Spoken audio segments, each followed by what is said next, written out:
আরবি শুদ্ধ উচ্চারণ। মদ মোট 10 প্রকারের, আজকে হচ্ছে দ্বিতীয় পর্ব। আপনাদেরকে প্রথম পর্বে শিখিয়েছিলাম একালিফ মদ 3 প্রকার, মধ্যে তবঈ, মধ্যে বদল, মধ্যে লিন। আজকে আপনাদেরকে শেখানো হবে 3 আলিফ মদ 2 প্রকার, মধ্যে আরজি এবং মধ্যে মুনফাসিল। এগুলো হচ্ছে প্রথম ধাপ। আর অনেক কিছু আছে।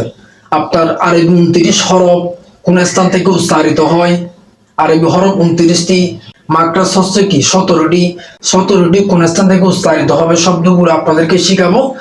3 আলিফ মদ 2 প্রকার, মধ্যে আরজি, মধ্যে মুনফাসিল। কোন আয়াতের শেষে যদি মদের হরফ আসে, আলিফ ওয়াও ইয়া, আয়াতের শেষে যদি মদের হরফ আসে 3 আলিফ টেনে পড়তে হবে।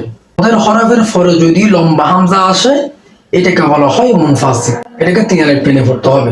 4 আলিফ মদ হচ্ছে কি 5 প্রকার। আসলে অনেকে অনেক ধরনের কন্টেন্ট বানায়, আমি চিন্তা করলাম আমি এমন কতগুলো কন্টেন্ট বা ভিডিও তৈরি করি যেগুলোর মাধ্যমে মানুষজন উপকৃত হবে।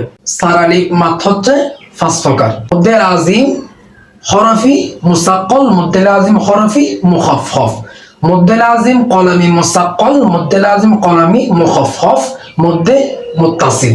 এগুলো নিয়ে আগামী ভিডিওতে ইনশাআল্লাহ কথা বলবো। আসসালামু আলাইকুম ওয়া রাহমাতুল্লাহ।